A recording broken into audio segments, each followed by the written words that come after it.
Welcome to Q Republic. Thank you for tuning in. Subscribe, like and share. Welcome back to Q Republic. Today is November 1st, 2020, Sunday. Wholesale Q3 profit up 34.2% on cost-cutting measures. A-rate revenues hit 1.4 billion in 9 months. PX earnings doubled to 920 million in 9 months. And PXP net loss up nearly 5 times to 52 million. Check po natin yung mga news na yan as well as yung mga charts ng mga na-mention nating stocks. And yung mga i-review po natin mga stocks today, these are Holcim, JFC, Ayala Land, particularly A-REIT, ICT, Philex Mining Corporation, PXP, AC Energy Philippines, and Nickel. Sa mga bago pong nanonood ng video na ito, inaanyayahan ko po kayo to subscribe on this channel para maging updated po kayo sa mga bagong videos na nilalabas po natin almost every day, particularly sa mga insights na binibigay po natin sa mga stocks na nire-review natin. Like and share this video as well para mapagbigay insights din po tayo sa iba. Maraming salamat po. So balikan lang po ulit natin yung PSEI. So last Friday po, nasa 6,300 level na tayo. So from Thursday na 6,200, umangat po tayo ng 74 points. Kaya naging 6,300 na po tayo. And nung Friday po yung pangatlong araw na sunod-sunod na meron po tayong pula dito sa ating net foreign. So so far, sa PSEI po natin, medyo good pa naman since yung mga candlesticks natin are trading over the moving average 50. So far, sinabi po natin na we may experience a consolidation around this area, around 6,300 area. And then after that, we can experience a bounce back po dito sa ating PSEI just to consider na hindi po tayo mababa or magko-cross down below dito sa ating moving average 50. So by Tuesday, after po ng holiday natin, we are expecting na we can maintain this 6,300 level. So we can expect na sana po is umangat na tayo and wag na tayo mag-drag down dito. Since open naman na po yung economy natin, so we are expecting na magba-bounce back po tayo heading towards dito sa maximum resistance na tinitingnan po natin sa kanya, which is around 6,580 area. So check po natin yung mga stocks na re-reviewin natin today. Holcim's price last Friday, October 30, ended at 5.72. So meron po tayong pagtaas na 1.06% sa kanya. Total trades is less than 1,000 and meron tayong net foreign na negative 2.34 million. Checking the net foreign for the last 5 trading days, wala po tayong magandang support dito sa ating indicator. So currently, meron po tayong binabantayang retracement dito between 4.63 to 6.15. And una po natin i-check itong si Ichimoku Cloud natin. So zoom in tayo dito sa area na to. It looks like na meron tayong entry signal sa kanya noong October 21. And makikita po natin yung mga candlesticks natin ay nagtitrade above the blue line, pero medyo may pagka-weakness tayong nakikita dito. Kasi kumbaga parang hindi siya nagtutuloy-tuloy. And itong candlestick natin October 29 is a selling candlestick. And ito is green pero meron pa rin tayong price rejection dito. So kumbaga may entry signal tayo but have weakness candlesticks. And kung titingnan din naman po natin itong Bollinger Bands natin, zoom out lang tayo. Meron din po tayong contraction or constriction na nakikita dito sa area na to. And meron din tayong entry signal sa kanya nung October 21 or October 22. Pero same thing, yung mga candlesticks natin ay merong pagka-weakness kasi hindi natin siya na-maintain above the blue line or crossing over the blue line. Meron tayong mga candlesticks na nasa ilalim ng blue line natin, so indicating na may weakness po yung ating mga candlesticks or yung mga buyer natin. Ngayon, checking the EMA 50 or moving average 50 natin. yung mga candlesticks natin are trading above the moving average 50, which is a good sign. Pero kung papansinin din po natin, previously, nag-trade din tayo above moving average 50, pero may mga price rejection tayo nakita and umilalim na naman tayo sa kanya. So, same thing dito, may mga price rejection din tayo nakita sa kanya. And kung titingnan po natin yung ating stochastics, medyo may weakness din po tayo nakikita sa ating mga buyers. Hindi po natin na-maintain itong area ng overbought.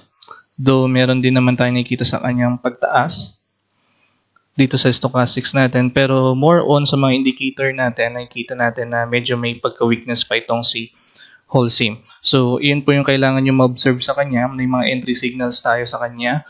Pero may weakness pa rin po tayong na-observe sa kanya. So, for the meantime, I think itong resistance natin around 6.15 will become or is still stronger, and there is still a chance na medyo mag-slide down pa tayo dito around the 5.08 area. So check niyo po mabuting options niyo sa kanya. If ever man may hawak kayong shares or kung gusto niyo bumili ng shares dito kay Holcim. Although naglabas po sila ng earnings as of the moment, sinabi po nila na meron silang 34.15% na pag-angat dito sa net income nila. And you can double check the complete information dito po kay inquirer.net. So yun nga po, sinabi rin nila dito na yung Holcim company grew its third quarter net profit by 34.2%. So may maganda po siyang net income. It was published October 31st, 4:30 a.m. You can double check it under businessinquirer.net. And it's just that yung mga indicators natin showing na there is still a weakness dito. So check niyo po maigi kung ano po yung magiging options ninyo sa kanya. Closing price po ni JFC last Friday is 170 pesos. So meron po siyang pagbaba na 1.45 pesos. Previous closing amount niya po is 172.50. And marami po siyang trades, less than 4,000. And net foreign is 84.52 million in the negative. Checking its net foreign, last Friday po yung second consecutive day na meron pong paglabas or red tayo dito sa ating net foreign indicator. And sa pinaka-latest news po na nakuha natin sa kanya is yung na-publish last October 30. This is according to edge.pse.com. This is regarding with the 85% na parang investment ni JFC dito kay Tim Ho Wan. So previously 60% lang po siya, ngayon naging 85% na siya. Bale yung history niya nung 2018, May 8, 2018, parang 45% pa lang meron itong si Jollibee kay Tim Ho Wan. Then nung 2019, I think this is the time na nagkaroon siya ng parang 60% na investment dito kay Tim Ho Wan. So this year, na-confirm na po or nakabili siya ng panibagong 25% coming from Aragon investment. So naging total ng 85% na po siya. So far, 5 brands na po meron lang si JFC. Itong si Chowking, then itong Yonghe King, Taiwanese food, and then itong Hongzong Yuan, a full-service restaurant chain in Beijing, then Panda Express, and itong si Tim Ho Wan. So all are Chinese cuisine. So you can double check it further dito po sa Investograms or under edge.pse.com, and check po natin yung chart niya. Ang una po nating ma-observe is that meron na po tayong price rejection sa kanya. Second, yung stochastics po natin na last time na binantayan po natin na nandito tayo sa overbought area is nakakita na rin po tayo ng weakness sa kanya. So nagpo-point down na po itong stochastics natin. And then third, ang maganda po sa ginagalaw nito ni JFC as of the moment is nasa ibabaw po tayo lahat ng ating moving averages. So yung MA50, 100 and 200 natin nasa ibabaw tayo. And kung gagawa po tayo ng trend line dito, could be punta tayo dito sa area na to. Kasi itong resistance natin per hour retracement around 171.53 will become stronger now kasi po nagkaroon na po tayo ng price rejection dito. So makikita naman po natin na kada try i-reach yung area na yun is nagkakaroon tayo ng price rejection. So sa mga indicators naman natin, we are still uptrend. It's just that meron na po tayong price rejection na nakikita. So pwede po nating abangan itong si JFC around this area, 161.09, which is our support currently. So sa may mga hawak po na shares dito kay JFC or sa mga may balak pong bumili dito kay JFC, may price rejection na po tayo nakikita. Meron na po tayong weakness na nakikita dito sa ating mga buyers. And yung current na resistance natin, 171.53, may kita po natin na medyo magiging strong po ito. And there's a big chance na bumaba po tayo dito sa area na to around 161 pesos. Next naman po natin si A-REIT. So, nung Friday, 25.55 pesos po yung closing price niya. And yung previous closing price niya is 25.65. So, meron po tayong pagbaba na 0.39%. Ang trades niya po is less than 500. And net foreign natin sa kanya nung Friday is negative 827,000. Checking its net foreign indicator. Medyo wala po tayong support dito kay A-REIT as of the moment. And for its current news, A-REIT revenues hit 1.4 billion in 9 months. So sinabi po dito na rental income grew 9% to 1.1 billion following the acquisition of McKinley Exchange in February and a higher occupancy rate at Ayala North Exchange. However, there's also a catchy statement here. Sinabi po dito na moving forward, A-REIT is raising additional funds for future acquisitions. It has received board approval to raise up to 6.4 billion in debt for retail bonds and the establishment of short-term credit facilities with banks amounting to 12 billion pesos, which can be deployed for future acquisitions. So for me, this news is a mixed or a combination of good points and bad points for the A-REIT. So yung good points dito is yung revenue nila, pero yung bad points na nakikita natin dito is yung still na fundraising na gagawin nila for future acquisitions. Dito po sa chart ni A-REIT, meron po tayong binabantayan na support na 25.55 and resistance around 25.95. And ma-observe po natin na for the last two candlesticks na meron tayo dito, it looks like meron po tayong price rejection. And it looks like na ito yung first time na dumating tayo dito sa oversold area around 13. Though meron din tayo dito pero around 18 pips po yung pinapakita ng ating stochastic. So ito yung first time na meron tayo dito around 13. So yung mga volume po ni A-REIT as of the moment is maliliit.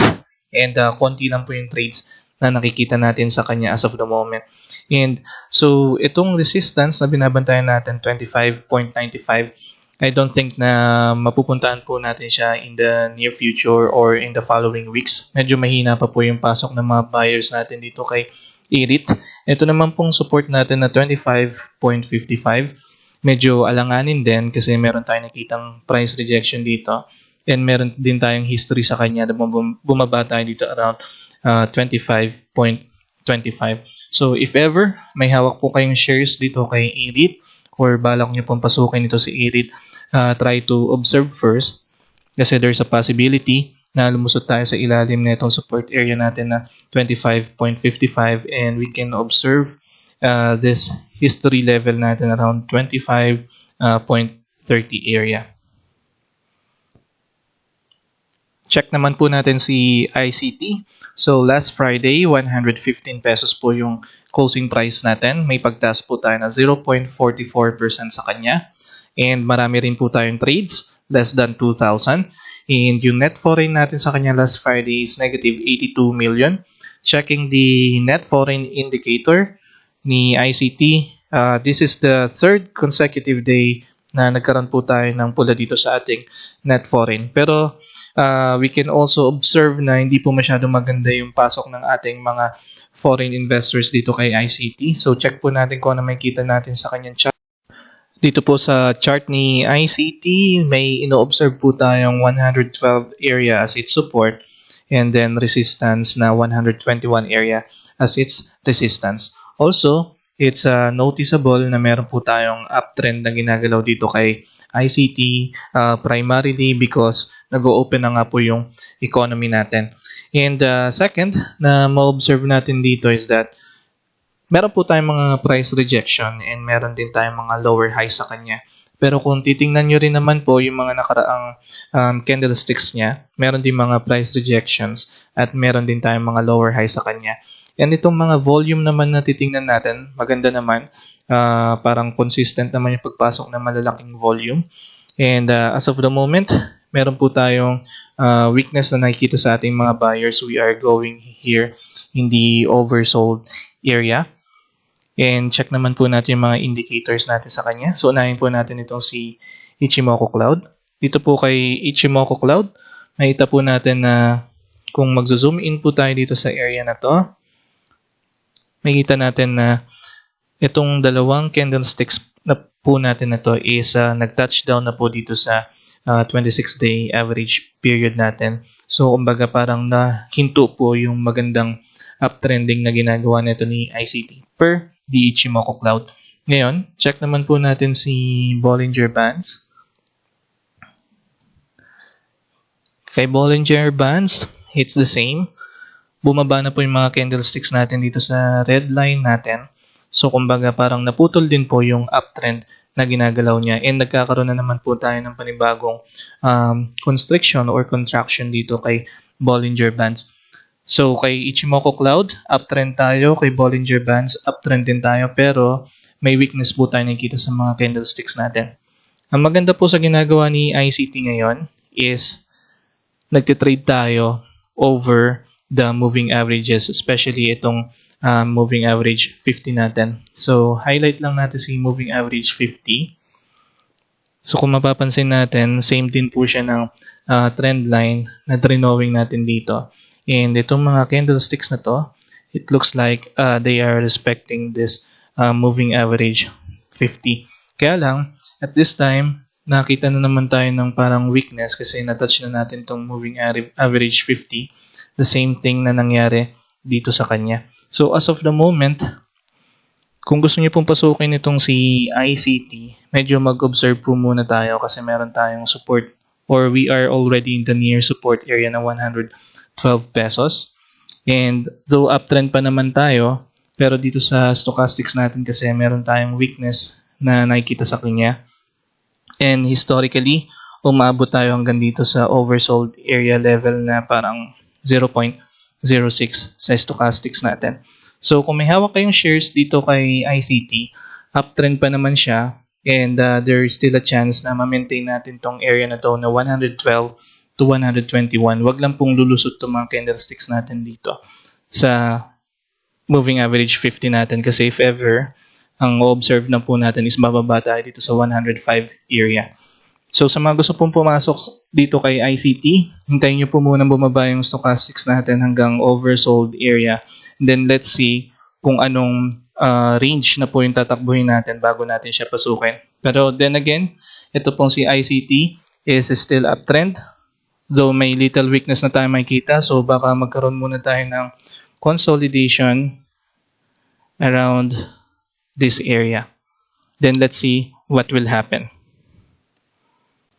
Next naman po natin si Philex Mining or si PX. So nag-end po siya at 5.39 noong Friday. May pagtaas po tayo ng 0.75% sa kanya. Trades natin di ganun karamihan, less than 500. Net foreign natin 342,000 in positive. And checking the history or net foreign indicator natin dito, this is the second consecutive day na meron tayong green sa net foreign natin. And checking naman yung history niya, mukhang maganda naman po yung support ng ating mga investors dito kay PX. Meron po tayong current news sa kanya no October 31 at 12 a.m. PhilX earnings doubled to 920 million pesos in 9 months. So, sinabi po dito na PhilX said the increase in profit was due to higher operating revenues brought about by favorable gold and copper prices despite the coronavirus pandemic and higher gold output mainly from higher ore grades. So maganda po yung naging income nila. So nadoble po, 920 million pesos. And meron din po silang kinote dito about sa current na situation ng kanilang mga tao na merong nag-positive sa COVID-19. So sinabi po dito na PhilX has partially resumed underground operations at 50% operational capacity after its temporary suspension due to COVID-19 infected employees. The total number of active cases in Padcal Mine is 143, consisting of both employees and from the community. So none of the active cases are classified as serious, PhilX said. So this is a double good points po for PhilX. So aside from the income, is nag-open na po ulit sila ng 50% dun po sa certain area nila. So you can double check this news under philstar.com. So dito po sa chart ni PX, though meron tayong magandang news na nakuha sa kanya, meron po tayong price rejection na nakita dito upon reaching this resistance at 5.60. And now nandito po tayo sa support natin around 5.39. Checking the volume, makikita po natin na mababa lang po yung volume natin. Nabanggit nga natin kanina yung trades is less than 1,000 lang. Di masyado marami yung trades neto ni PX. And sa Ichimoku Cloud natin, though meron tayong nakikitang uptrend movement sa kanya, nagkaroon tayo ng entry signal, pero yung mga candlesticks natin ngayon is nasa ilalim na ng ating blue line o nung ating 9-day average. So, indicating na merong weakness po tayo nakikita dito kay PX. Second, sa Bollinger Bands natin, after din po ng entry signal natin sa kanya noong October 12, is yung mga candlesticks na sumunod is hindi na rin po maganda. Though nasa gitna pa naman siya ng ating red line at ng blue line, indicating na meron tayong consolidation dito sa kanya. Also, weakness na nakikita natin sa kanya. Dito sa ating stochastics, makita nga rin po natin na yung pagpasok ng ating mga buyers is hindi na maganda. May weakness po tayong nakikita and pointing towards oversold area. Ngayon, checking our EMA 50, maganda naman po yung tinatakbo ng ating mga candlesticks. Kasi nga nung nagkaroon tayo ng mga entry signal, umibabaw na po itong mga candlesticks natin sa ating mga moving averages, which is good. So for the meantime, di naman po natin siya makikitang bumagsak. Pero we can observe na baka makita tayo ng consolidation sa kanya. So let's try to put some trend line dito na pwede nating ma-observe sa kanya. So most likely baka maka-experience po tayo ng little consolidation dito sa area na to. So mabagal pa po yung pagpasok ng ating mga volume o ng ating mga buyers and sellers dito. So baka maka-expect tayo ng parang long consolidation dito sa area na to between 5.39 to 5.60 area. So kung may hawak po kayong shares ni PX Mining, maka-expect po muna tayo ng consolidation sa kanya. And kung gusto nyo pong pumasok dito kay PX, observe nyo po muna or pwede kayong mag-accumulate ng shares kasi uptrend naman po itong si PX. It's just that maka-observe tayo sa kanya ng consolidation. Sama na rin po natin yung kapatid niya o yung another PhilX natin na concentrated naman po dito sa ating petroleum or subsector oil na si PXP. So, last Friday po, meron po siyang pagtaas na 8.42%. 12.10 po siya nag-end and yung previous price niya po is 11.16. This time naman po, marami tayong trades sa kanya. More than 2,000. And then, meron tayong green sa ating net foreign na 67,000. Checking the net foreign indicator, of this PXP. So far, so good naman. Pero yung mga current area natin, this is the first time na nagkaroon ulit tayo ng green indicator after ng 2 consecutive trading days.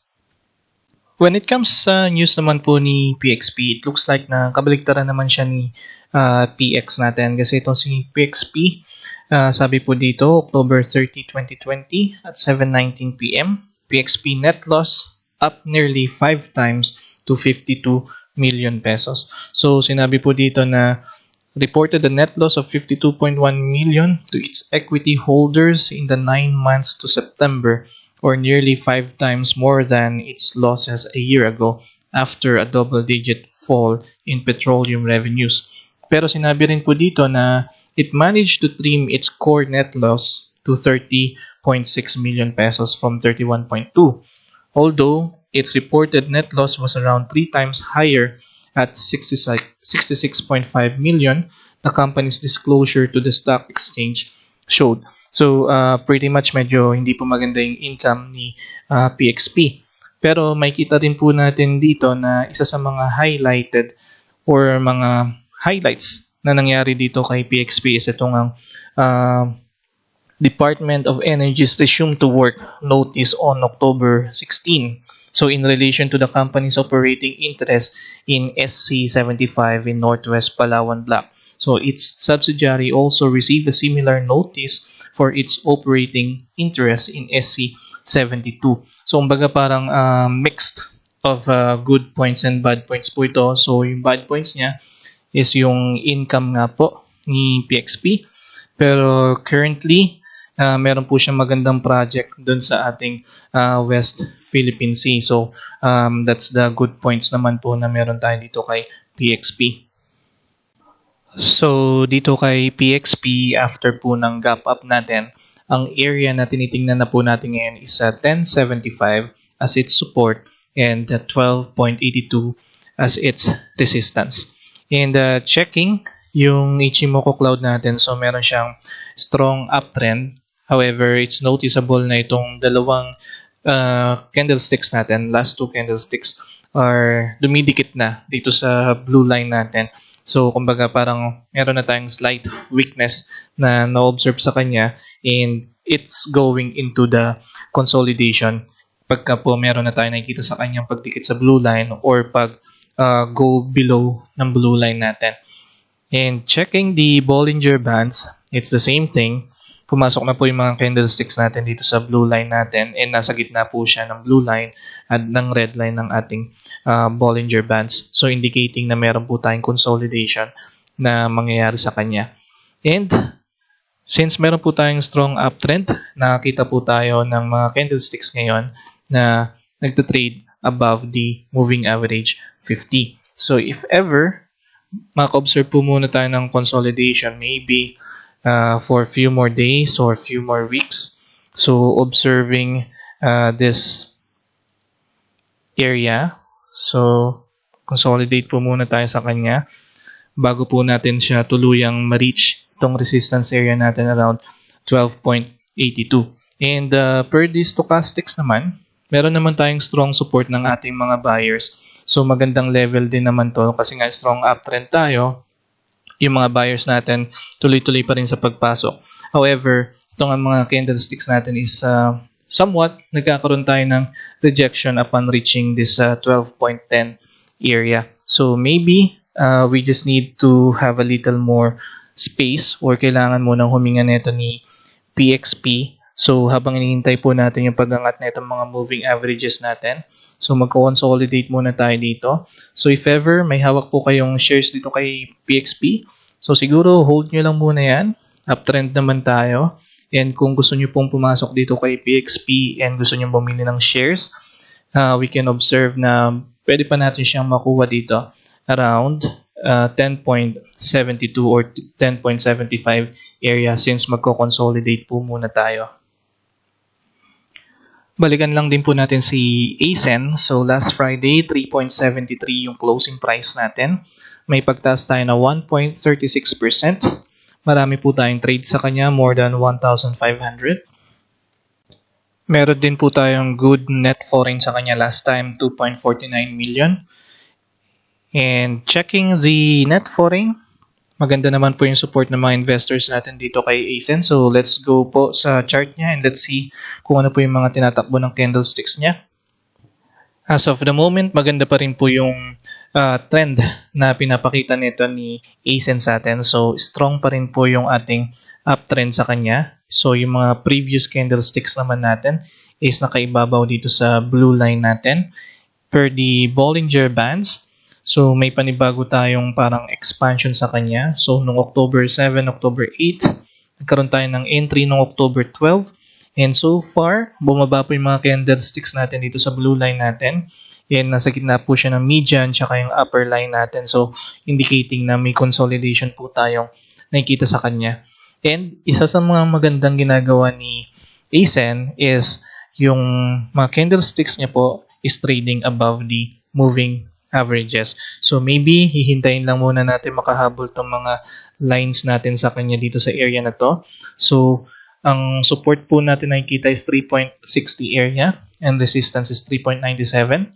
Dito sa stochastics natin, very strong naman po yung mga buyers natin. We are still here in the overbought area. So for the meantime, we can just observe na mag-consolidate po muna tayo dito. So kung wala pa po tayong hawak kay ASEN, maganda po itong si ASEN, uptrend po siya. And kung gusto niyo pong bumili, mas magandang bumili dito sa 3.60 area. And we can expect resistance or a reward as of the moment na 3.97. So may mga hawak po dito kay ASEN, especially yung mga nakabili dito sa banda sa mga bottom area niya. Hold on nyo lang po yan. Maganda pa rin po yung takbo ni ASEN as of the moment. Balikan na rin po natin si nickel, 3.76 po siya last Friday. So may pagtaas po tayo na 1.08% kasi 3.72 po siya noong Thursday. Trades po niya more than 500. Net foreign natin 4.93 million in the positive. And last Friday po yung ika-third consecutive day na meron po tayong net or green net foreign sa kanya. So currently po, nagko-consolidate pa rin siya dito sa area na hinighlight natin last time around 3.70 area. So this is its support and yung binabantayan po nating resistance sa kanya is 4.30 area. So per the Ichimoku cloud, so uptrend naman tayo pero yung mga candlesticks natin kasi is dumidikit dito sa blue line and umiilalim and nagiging maliit po yung mga volume natin as of the moment. So it's a sign of consolidation po.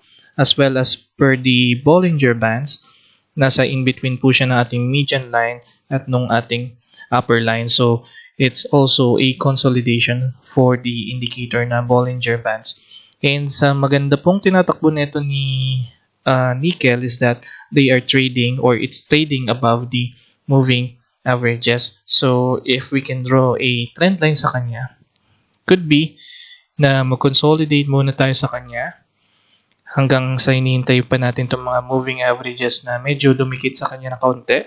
So maganda naman po yung trend nito ni nickel, uptrend naman siya. Pero you can expect a consolidation dito sa resistance area natin on or below 3.70 area. Per the stochastics, medyo may weakness tayong nakikita sa kanya.